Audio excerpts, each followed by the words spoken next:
Hello, hello. This is a long chapter. It has a lot of interesting stuff in it. And as the author admits at one point, he kind of takes you into the weeds a little bit. Um, Lots of good research, of course, many familiar names, references to materials in the earlier part of the book. So, again, going back and reviewing these will definitely help you prep for the final, which you cannot forget is comprehensive. So there's a little reference back to chapter 7 and 8, and we're getting into motivation. And motivation is the main theme of this chapter, and therefore it brings back into my life the man who still terrorizes me, Clark Hull. And you've got Tolman, you've got everything here. So this goes back through a lot of the book, and a major theme, particularly earlier in the chapter, is the relationship between motivation as a biological state. Oh, I forgot. I wanted to get a link up for you relevant to that, and the relationship of motivation to learning.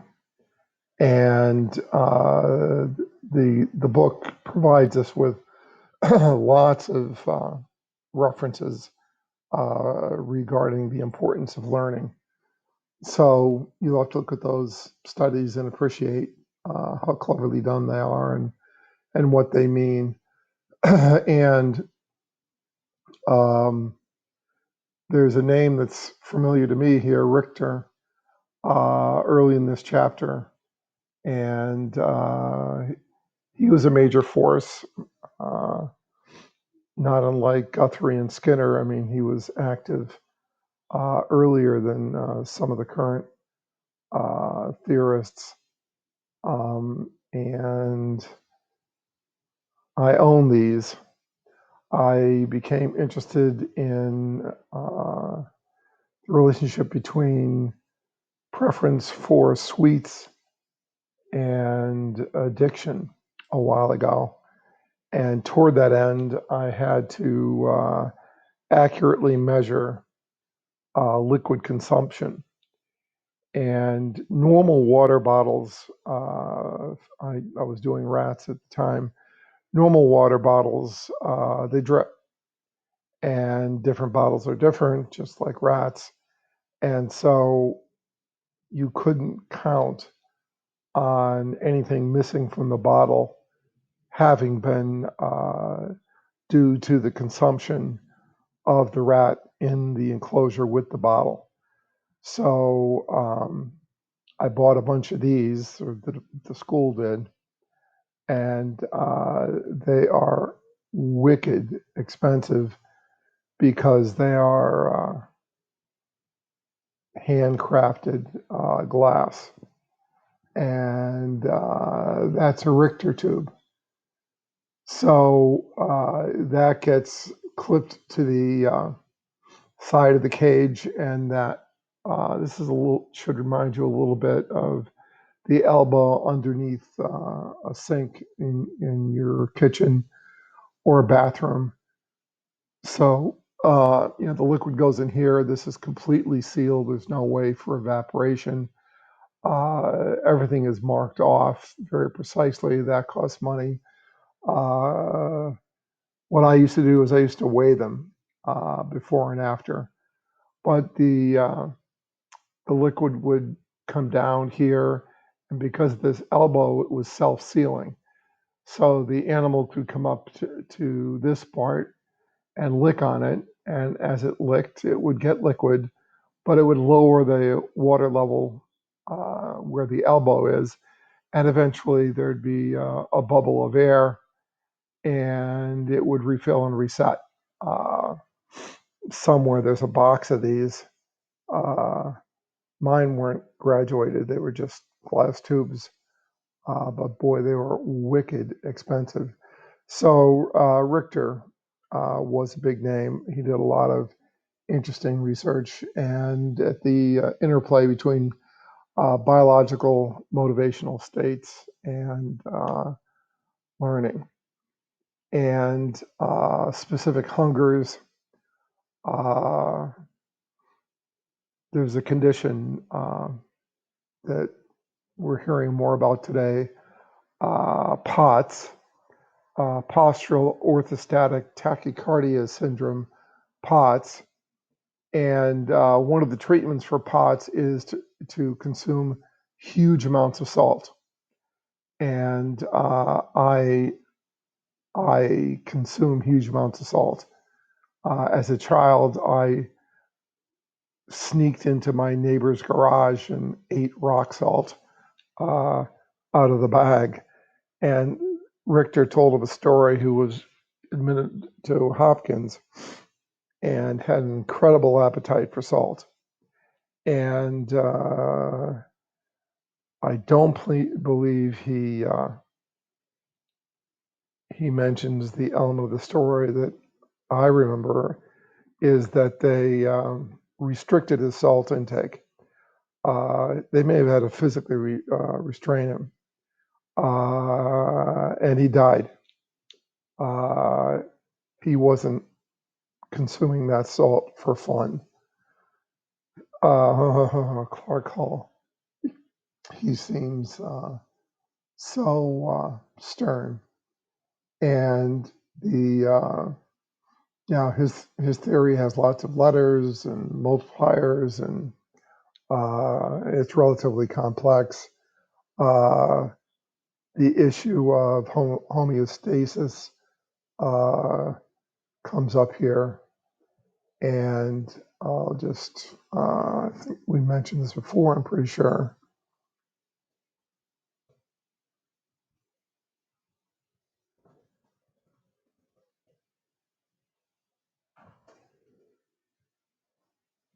So Walter Buchanan, no, we are not related.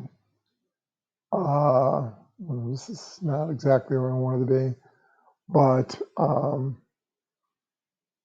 The Wisdom of the Body, 1871 to 1945. And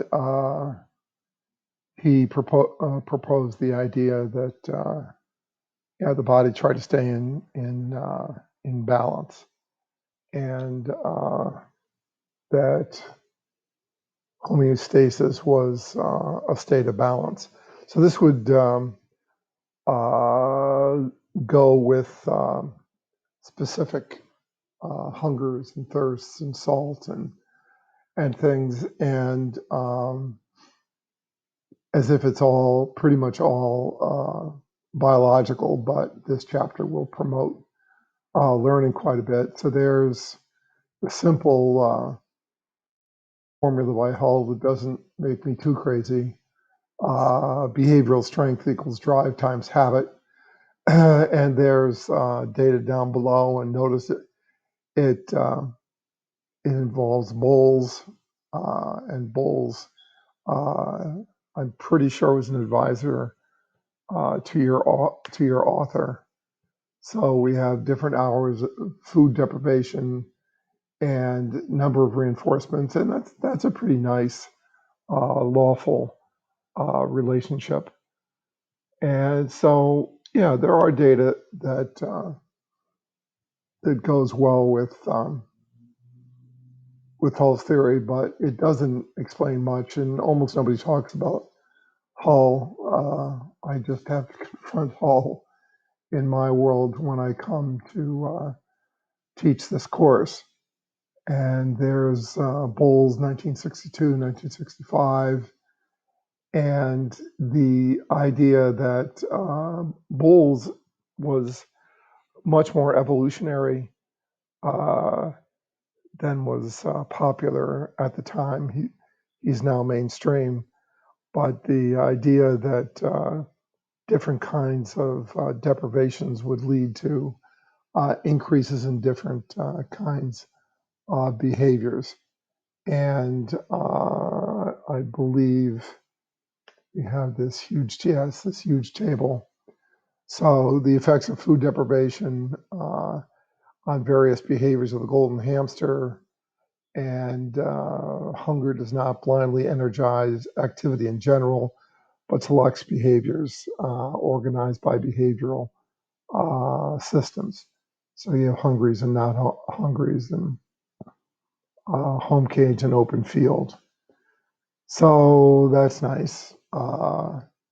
And there are some nice data in terms of body weight loss. 40% body weight loss, that's serious. I think you'd have a tough time getting approval for that kind of research today. They wouldn't let you go that high. But the data are fairly compelling. And so now we get into what Boughton's very happy about. Researchers have argued that the effects of motivational state on instrumental behavior depend crucially on the animal's knowledge of how the reinforcer affects motivational state. So in incentive learning, that is, the animal has to experience the effect of the reinforcer on a particular motivational state, and without that learning, things don't go as you might expect. So, yeah, very clever research. 92, learning to press a lever if the animals are satiated, and which means that the pellets wouldn't do much to affect their need because they didn't have a need, and the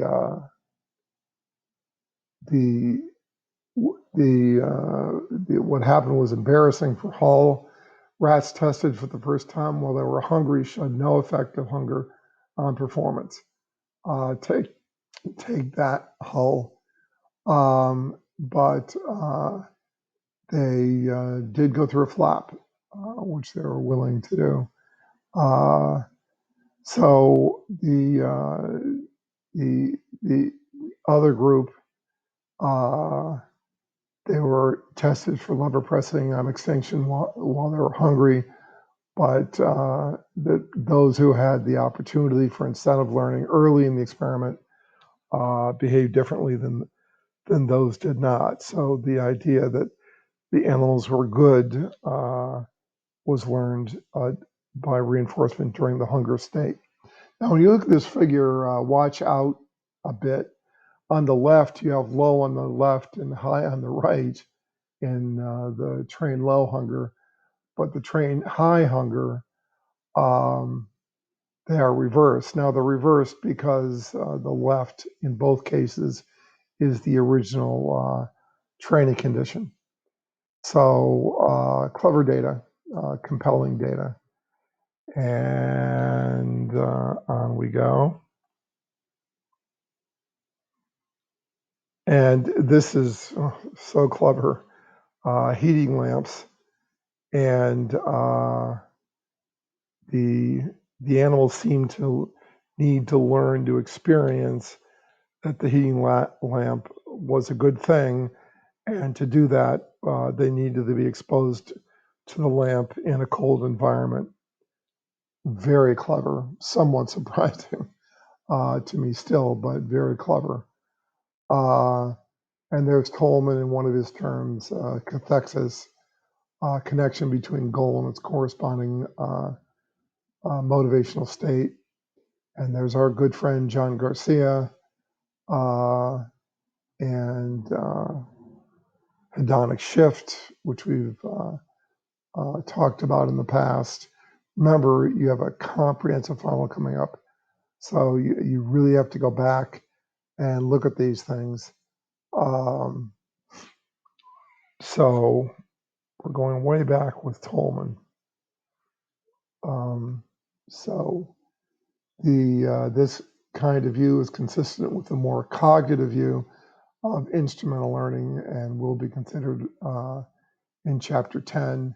So remember, there was a debate between Skinner in particular and Cognitive 1, and we're going to keep seeing that. So here's response to needs and drive and drinking. The protein diet is very cute, and when animals begin, the idea that you should only be motivated to do something when you are really in need, you could see that might threaten existence. You have to anticipate. You don't have to anticipate, but anticipation seems wiser. And there's a nice discussion there of high protein diets and needing more water, and when the animals begin drinking more water, and 3 meals, 1, 2, and 3, and then you skip 2, and you would think, oh, well, they'll make it up on 3, which they do, but eventually they start anticipating and increasing their first meal 2, and data on intervals and how much you eat. The correlation is relatively weak, but the they the animals do deal with cues in the environment and when they eat. By the way, it's either here or very soon from here. Oh, lights on. This is it. So animals, rats, and and mice and some of the other species dealt with here are nocturnal. So their high activity period is at night, and the time when lights go off in an animal colony is very salient, very significant, and animals often consume a fair amount of food at that point. Activity levels really go up. You can hear it uh, if you have a colony. I always kept my colonies on reverse cycle because they're nocturnal and we're not. So during our day, it's their night. So you can go in there, the room to be illuminated by red lights, which they don't respond well to.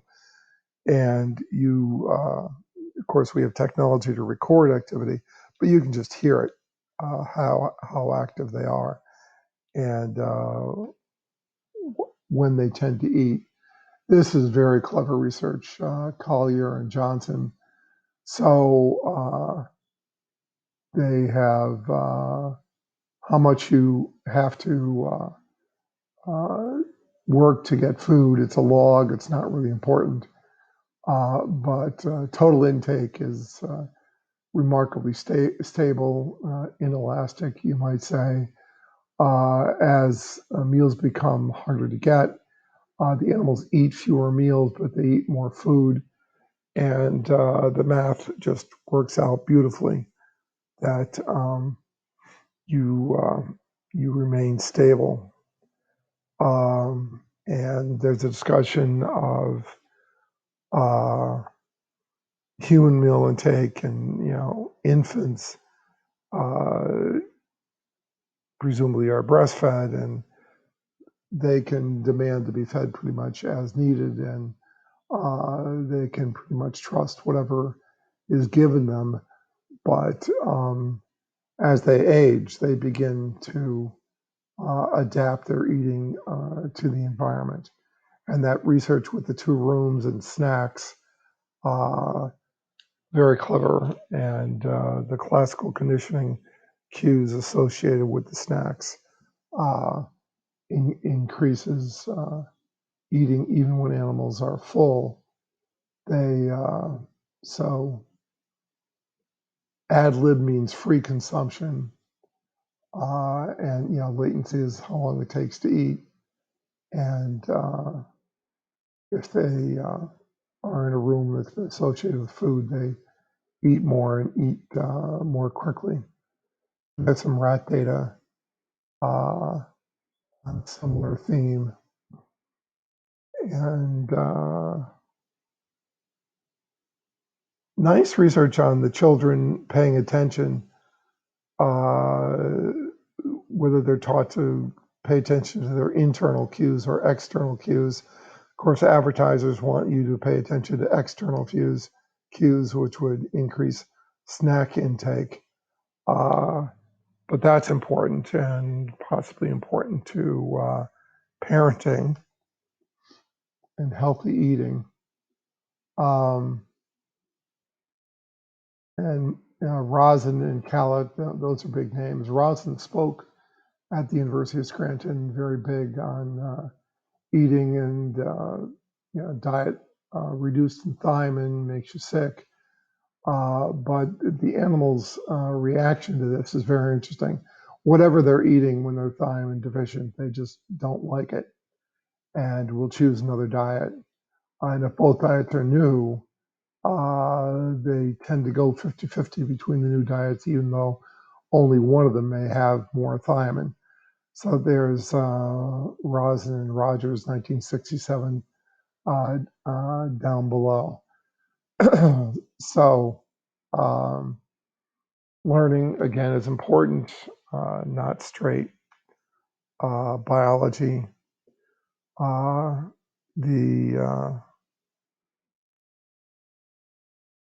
Now we get to reward and punishment, acquired motivation. I showed you the video of of Justice in the monkeys who the friend is getting a grape while you're working for Cucumber. This is quite similar, and this is a long time ago, 1928. So they, if you expect something great and you get something that otherwise you'd eat, but it's not great, you get frustrated and hungry. They missed the behavior. They got mad. And rats do similar things. So there's very clever research there. There's running speeds of rats and this is again Bowles, 1975. So they're either going to have 256 pellets. That's a lot of pellets. So in pre-shift 256, and those guys are going to go to 16. And the red line, they're at 16 and they're going to stay at 16. And you can see that the 16/16s, there's really no shift. So they stay stable. But boy, the animals who are working for 256, and then you try to get them to work for 16, they drop off quite a bit. And going from 1 to 16, you're very happy you go way up. During, I think, the 2009 recession, some employers tried to retain employees by cutting everyone's salary so they didn't have to fire people. The people whose salaries were cut for the same jobs were not happy. So negative and positive contrast are very important and powerful phenomena, not only in research animals, but in humans. So that's important research, and it's important if you want to understand workers too. So 32% or 4% sugar water, and same deal. Now it's interesting, they started using drugs here to see if they could make them less frustrated. And the drugs did work, but not on day one. The emotions kicked in on the second day, and the drugs effects worked on the second day. Oh, Hull, you're back. And Spence, who was uh, student. And now we're throwing in incentive, which, as the book points out, you would think would be called I, but Hall had already used that letter, so he called it K. And here's a simple runway, and you have a start box and a goal box, and they postulated fractional anticipated goal reactions, little rg, that get bigger as you go down the runway until you get to the goal, where you go from lowercase rg to uppercase rg. And then, there are also stimuli associated with these.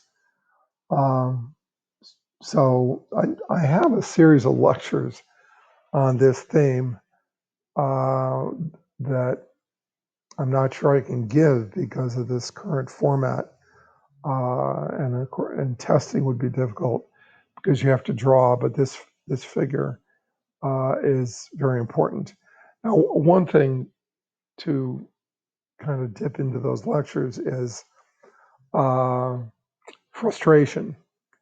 So if I put a little harness on you and snagged you at different parts of this runway as you went down it, how frustrated would you be if I stopped you here, or stopped you here, or stopped you right before you got to the goal? And you might anticipate, and it's true, that frustration increases as your goal-directed behavior is blocked closer and closer to the target. And one of the most lawful ways to cause violence is to frustrate people. And this is important to society. Just think about it. It may come to you, and I may get to give that lecture later. And there's the bottom line. Motivational effects of reward were attributed to a mechanism based on classical conditioning. This is very important. And the author is very happy. And there's frustration, and that's related to what I just mentioned. That if you expect they're talking about expecting a big reward and getting a little reward, but it's also true if you expect to get to the end of the runway, and I keep you from getting there, you also get frustrated, and that can cause some bad effects. So frustration theory perhaps explain a host of interesting phenomena, paradoxical reward effects, and there's a double runway where you run down a runway to a box and then start from that box on the second runway to a second goal box. And the blue line is interesting. So the animal gets to the first box and doesn't get a reward, and runs faster down the second runway, presumably because they expect a reward at the end of the first runway. So that's a frustration, a paradoxical reward effects. And Wagner comes up here again, and Siegel, and Rescorla-Wagner frustration. This becomes pretty relevant to treating a number of conditions that a therapist might run into. And then paradoxical reward effects.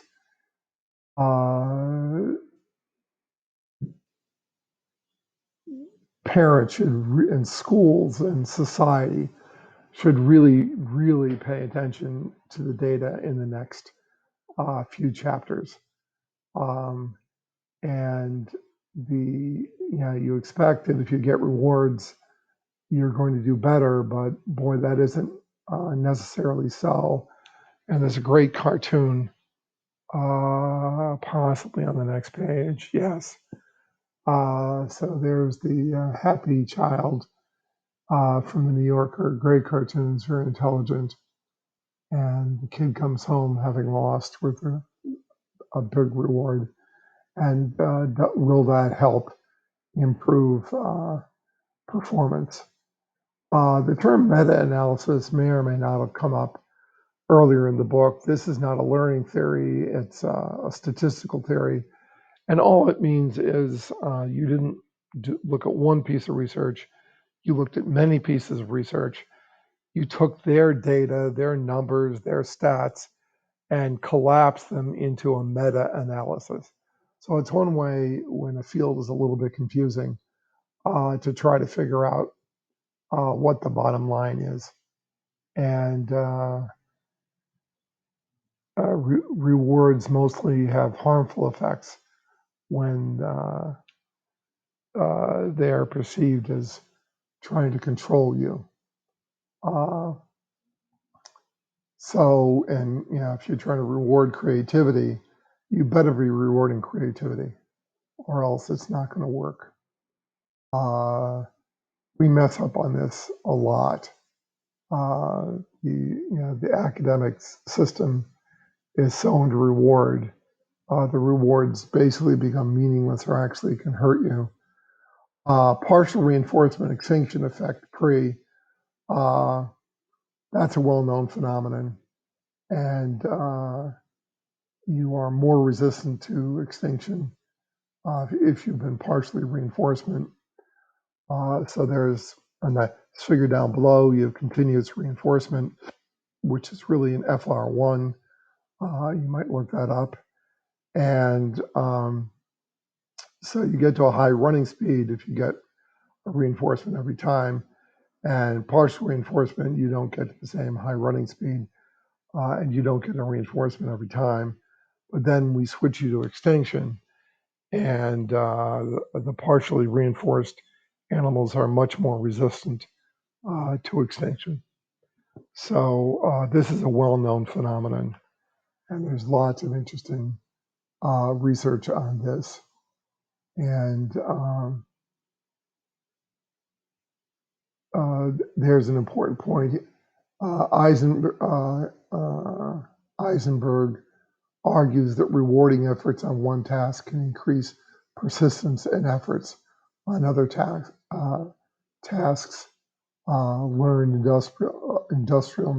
industriousness. An important thing. It's a human thing. It's a natural thing. And there's different explanations for PRE, and frustration could be part of it. And of course, in extinction, you're frustrated, but if you've been frustrated during acquisition, that may prepare you for some of the subsequent extinction. And this patterning thing here is interesting. Sequential theory. With partial reinforcement, you have non-reinforced trials, and it may make it a little more difficult to discriminate that you're on extinction, and of course it prepares you for extinction. And there's some research on patterning thing here. There's alternating and there's different patternings, and that that you can be more prepared for extinction and hang in longer because of those non-reinforced trials during acquisition. And there's some interesting data there where you have large reinforcements after non-reinforcements versus before. And if they follow, you're more likely to keep trucking during extinction. These are very clever data. What it means is a little complex, but they're important, and they're important for society and education and child rearing and lots of things. And there's our author, Boughton, in 2014. So he's been doing this until very recently. And so now we're going to go back in time. to expectations, and Spence, the student of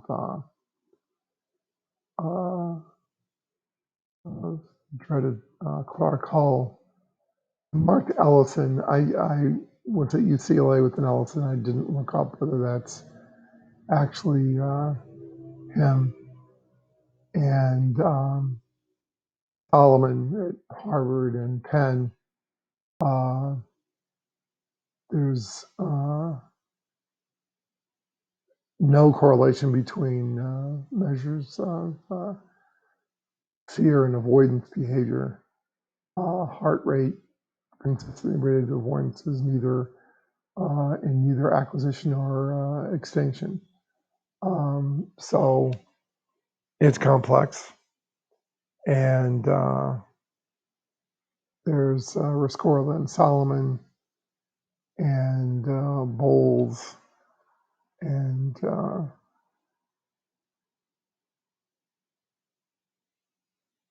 heart rate and drooling and motivation provided by expectancy.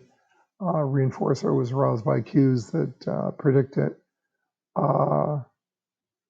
And now we're back to Tolman and Rescorla and Solomon, 1967, is a very important paper. And there's a discussion of that, and there's Pavlovian instrumental transfer, the trained and different phase, and to see if it transfers over. Illustrated by a crossover experiment by in Solomon's lab by Rescorla and Lordo. So the dogs in the shuttle box, and there are the data down below. Fear, they exhibited better avoidance when they were in the red condition than in the blue condition. So results like this suggest that condition, motivational state, fear motivates instrumental avoidance responding. Not only not very surprising. Hold on to the three-letter abbreviation PIT, Pavlovian instrumental transfer. That comes fast and furious in about the next 5 pages. And that table is important for Rescorla and Solomon, 1967. And there's a discussion down below about the elements of the box that are darkened and the ones that aren't darkened. And that's a good one. Overmeyer is an important person at the University of Minnesota. One of my friends went there to work, and the confirmed interactions like the ones predicted in that table in a way that cannot be explained by simple mechanical response interactions. And Corla and Solomon again, and Konorsky, and there's general. We already had Pitt. Now we have General Pitt, and there's Holland, Peter Holland. You may recall the Scrantonian went to work with him one summer, and so more and more Pitt, and so there's research, Pavlovian training, instrumental training, Pitt tests hungry, Pitt tests not hungry, and there are data down below. Notice that same outcome is very different, although general comes close to it in the hungry condition. So those data are nice. Outcome specific Pitt. uh, and that the what exactly happens, the outcome is important to the effect of PIT. And there's Holland again, and humans show the same effect. M&Ms and popcorn, cues associated with M&Ms affect M&M but not popcorn, and vice versa. How does it work? Good question, but we have a figure. No, we don't. That'll come up later. And setting occasions, which should be familiar from earlier chapters. That general PIT decreases when hunger is reduced. Thus, the evidence may favor the view that CS can activate general PIT as well as specific outcome PIT. What does it all mean? And the author admits we've gone a bit into the weeds again, but don't forget that Pavlovian learning is always occurring whenever there's instrumental or operant conditioning.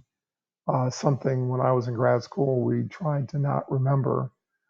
And the discussion of obsessive compulsive behavior and checking behavior, and how that affects motivation. I think now we're getting our figure. No. And now we're getting into addictive drugs, which we've already done. And Siegel is going to come up here. And that red word, Akil, she was part of a lab that I went to at UCLA. Very, very, very big and bright researcher. She made me amazing coffee at the University of Michigan. And the incentive salience is an important concept. Sign tracking versus goal tracking. I forgot about this, but all people are not the same. I didn't forget that. But some rats and presumably some people are more likely to track the sign, whereas others track the goal. And that rats seem to attribute most incentive salience to the food cues they sign track. They may be most affected by cocaine reinforcers and maybe more prone to addiction. And of course, if that can be, and it apparently can be generalized to people, that's very important for society. Whoops. Here's the figure I've been waiting for. Sorry, just want to make sure I didn't skip a page.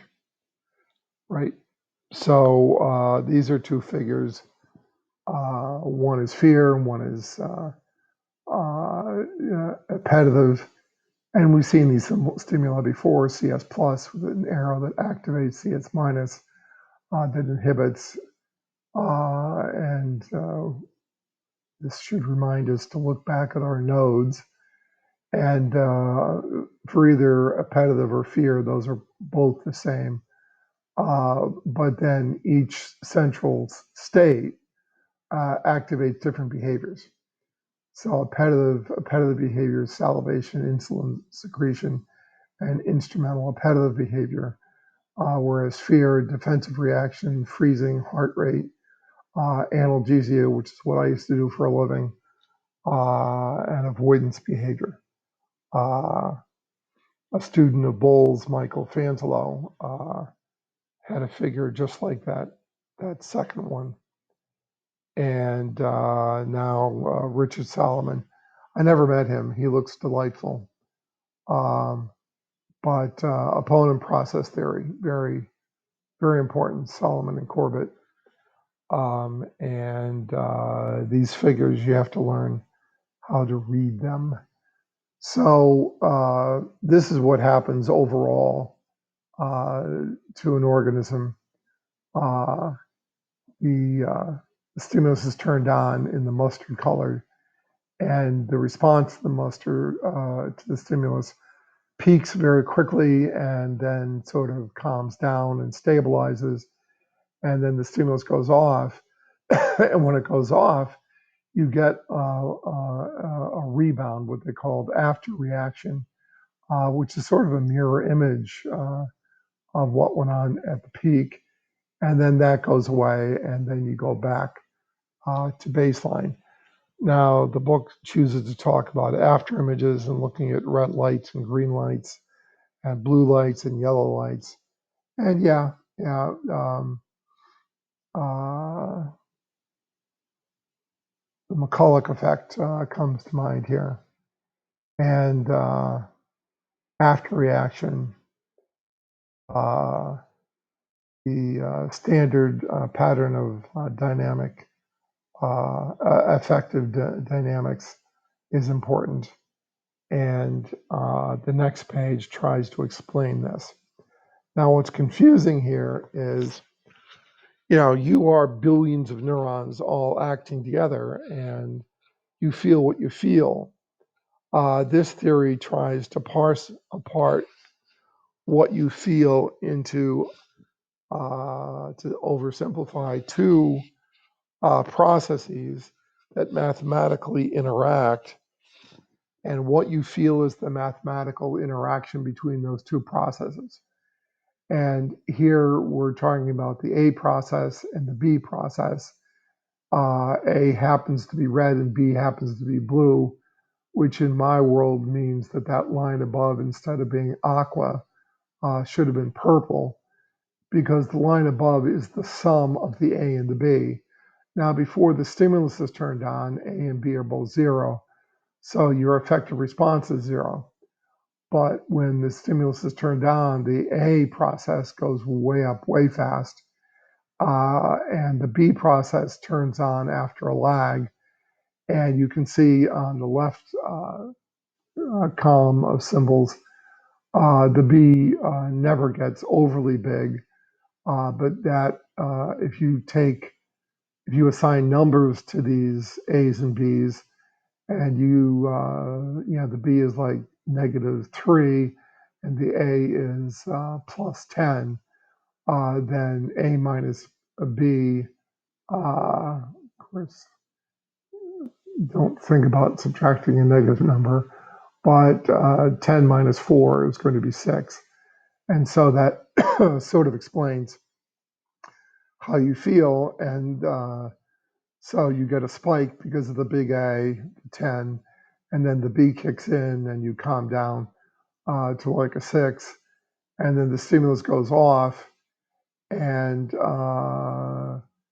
the A process turns off almost instantly, but the B process lingers. So you get a negative rebound, which then dies away. So that's when you're new to learning. But if you've had many stimulations, like you're in a stable relationship with someone, or you've been taking an addictive drug, the gentle touch of that special someone or the drug really doesn't do much to you. Your AB function is pretty flat. You get a little bump, but very quickly the B function basically matches the A function, and you get a 0. But it also says that when the stimulus goes off, you get a negative rebound, again, because the A turns off quickly and the B takes longer. So these are important data. They're related to Siegel and addiction, and they are well thought of, and they are opponent processes. And it's hard to I find it's hard for students to remember that with repeated exposure to a drug, this opponent process, and actually Siegel, neither of them think that the effect of the drug reduces. What happens is your body learns to compensate for the drug, the B process in the opponent process. So you, as an intact organism, aren't as affected by the drug anymore or the touch of your beloved. But really, inside you, the A effect is unchanged. What happens is the B effect is compensating. I forgot imprinting. Let me find you the picture I meant to post.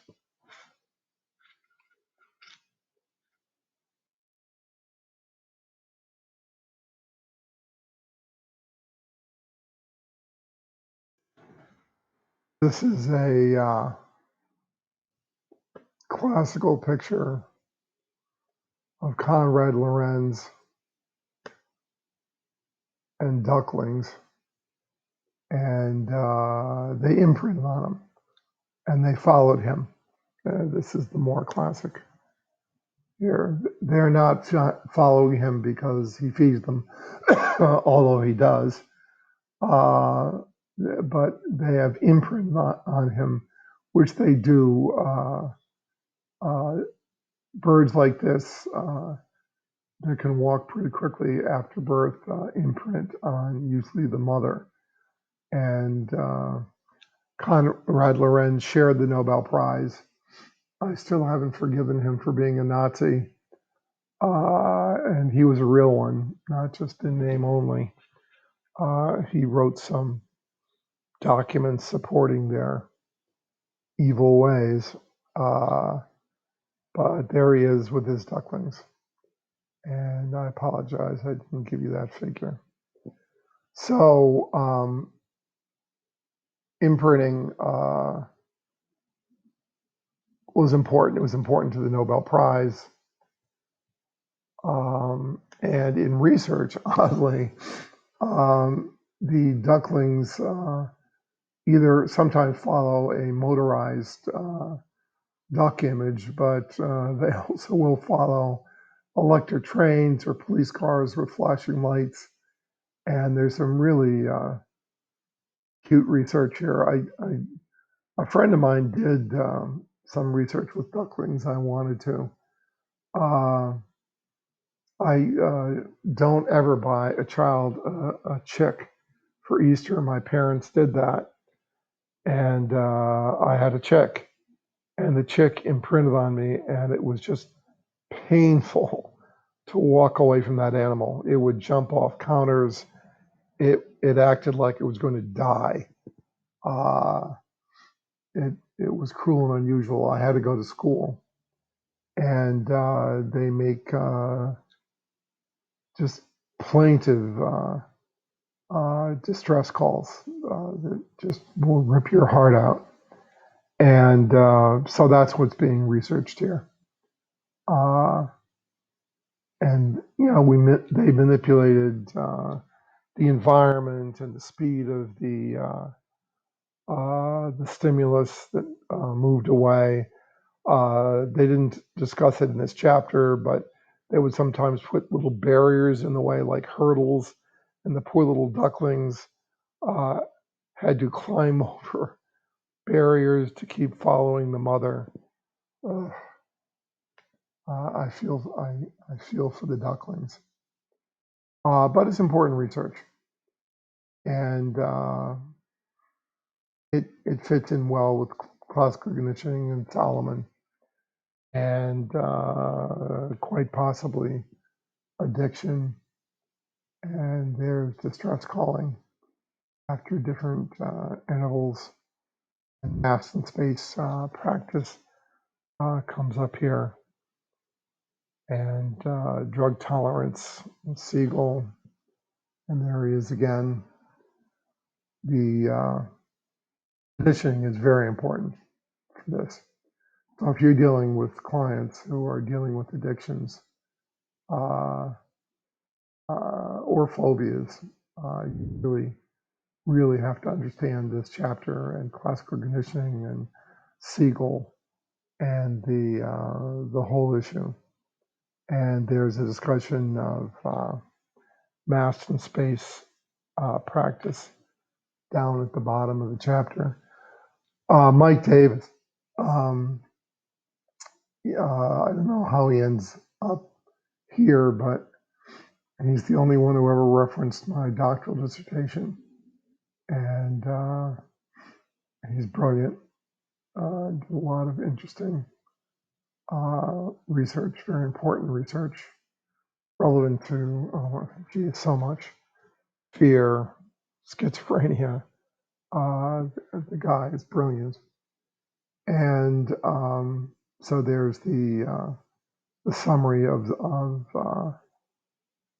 this chapter, and it's a good one. And drug abusers, they have an incentive to avoid withdrawal. This is a really, really important chapter, not heavily theoretical, despite the fact that it had my primary fear of Clark Hull. So there's there's a nice summary here. It looks at many different points, and it, as the book always does, it gives you discussion questions and nice review things here. You should always look at this and go back. And please remember you have a comprehensive final, and that you should be going back and looking at earlier chapters. So thanks for your kind attention. I hope you enjoyed this chapter.